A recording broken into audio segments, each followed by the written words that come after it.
ಸಿನಿಮೆಯ ರೀತಿಯಲ್ಲಿ ಯುವತಿಯನ್ನ ಕರ್ಕೊಂಡು ಹೋಗಿ ಲವ್ ಮ್ಯಾರೇಜ್ ಮಾಡಿಸುವ ಭರದಲ್ಲಿ ಅತಿಯಾದ ವೇಗದಿಂದ ಕಾರು ಪಲ್ಟಿಯಾದ ಘಟನೆ ಹಾವೇರಿಯಲ್ಲಿ ನಡೆದಿದೆ. ಅಪಘಾತದಲ್ಲಿ ಪ್ರಿಯಕರ ಸೇರಿ 3 ಯುವಕರಿಗೆ ಗಂಭೀರ ಗಾಯಗಳಾಗಿದ್ದು, ಕಾರಿನಲ್ಲಿದ್ದ ಯುವತಿ ಅಪಘಾತವಾಗ್ತಾ ಇದ್ದಂತೆ ಸ್ಥಳದಿಂದ ಪರಾರಿಯಾಗಿದ್ದಾಳೆ.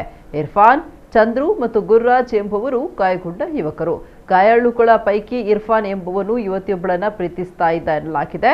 ಆಕೆಯನ್ನ ಕರೆದುಕೊಂಡು ಹೋಗಿ ಮದುವೆಯಾಗುವ ಪ್ಲಾನ್ ಮಾಡಿಕೊಂಡಿದ್ದ ಈ 3 ಸ್ನೇಹಿತರು ತಾಂಡಕ್ಕೆ ಬಂದು ಯುವತಿಯನ್ನ ಕಾರಿನಲ್ಲಿ ಹತ್ತಿಸಿಕೊಂಡಿದ್ದಾರೆ. ಯುವತಿಯನ್ನ ಕರೆದೊಯ್ಯುವ ಧಾವಂತದಲ್ಲಿ ಕಾರನ್ನ ಅತಿ ವೇಗವಾಗಿ ಚಲಾಯಿಸಿದ ಪರಿಣಾಮ ಚಾಲಕನ ನಿಯಂತ್ರಣ ತಪ್ಪಿ ರಸ್ತೆ ಪಕ್ಕಕ್ಕೆ ಉರುಳಿ ಬಿದ್ದಿದೆ.